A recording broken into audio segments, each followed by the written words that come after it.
Microsoft on Tuesday released an upbeat financial outlook for the first months of this year. The strong forecast is in part driven by the company's intelligent cloud unit, consisting of Azure and server software. Microsoft offered reassurances to investors that demand in its cloud business remains strong, anticipating revenue of up to $19 billion for its fiscal third quarter. Microsoft delivered strong outlooks in other areas too.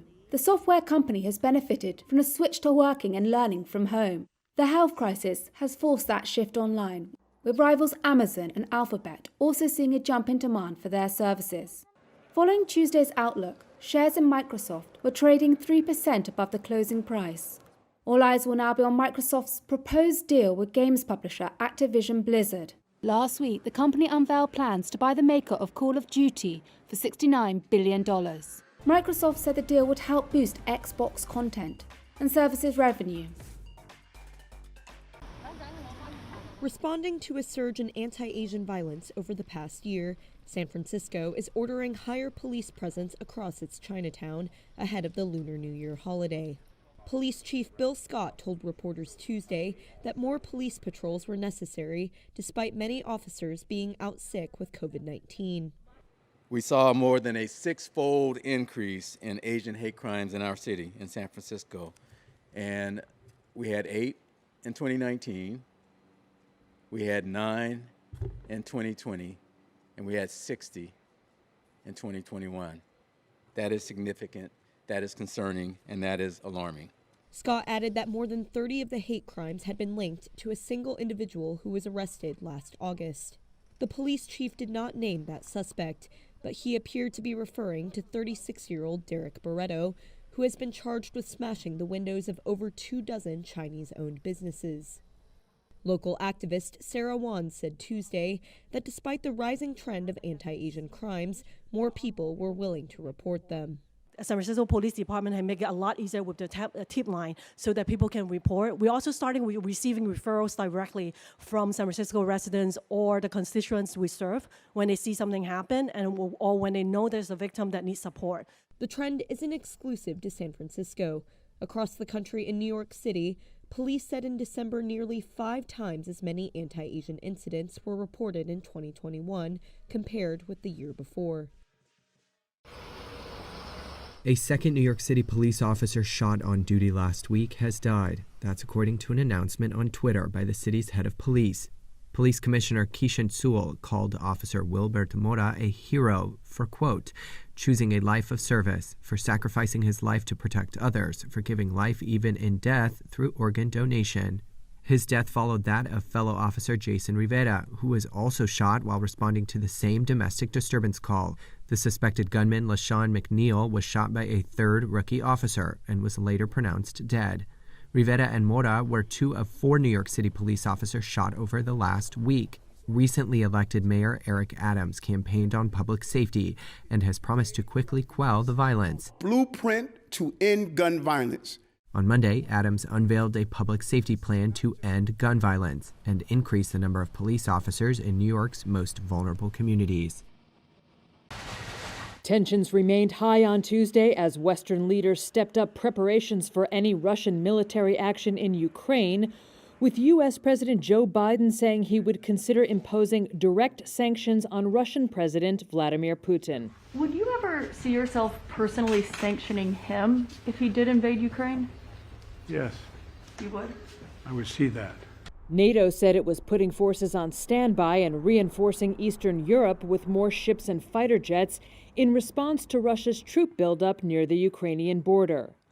Political analyst Andrea Kendall-Taylor of the Center for New American Security told Reuters that a Russian invasion could set off the biggest global conflict since World War II. I mean, I think we're looking at potentially the most significant conflict that we have seen since World War II. When you look at the kind of composition, the size, the capabilities that Russia is building up on Ukraine's border, it suggests that they're preparing for a relatively significant invasion scenario where they could possibly, encircle Kiev and take half of eastern Ukraine. That's something we haven't seen in decades. But Russia has denied planning an attack and said it was watching actions taken by the West with great concern. Kremlin spokesman Dmitry Peskov repeated Moscow's line that the crisis was being driven by U.S. and NATO actions, not the Russian troop buildup. Ukrainian President Volodymyr Zelensky, in a televised address Tuesday, urged citizens to stay calm and said work was underway to bring about a meeting between him and the leaders of Russia, Germany, and France. Yes, there is still shooting. Yes, there are still violations of the ceasefire. And the enemy troops haven't disappeared from the area near our borders. But the main thing is that we have 0 wounded and 0 killed. Protect your body from viruses, your brain from lies, your heart from panic. The U.S. Defense Department has said about 8,500 U.S. troops have been put on heightened alert and are awaiting orders to deploy to NATO's eastern flank. Biden on Tuesday said he may move the troops in the nearer term. A U.S. plane carrying military equipment and munitions landed in Kyiv on Tuesday, the third shipment of a $200 million security package to shore up Ukraine. Western leaders have said unity is paramount, though differences have emerged among European nations over how best to respond. Political advisors from Russia, Ukraine, Germany, and France are due to meet in Paris on Wednesday. Russia is demanding security guarantees from the West, including a promise by NATO never to admit Ukraine to the alliance. Moscow sees Ukraine, a former Soviet republic, as a buffer between Russia and NATO countries. NATO is scrambling to beef up its eastern flank, and Western governments have warned of crippling economic sanctions if Russia invades Ukraine.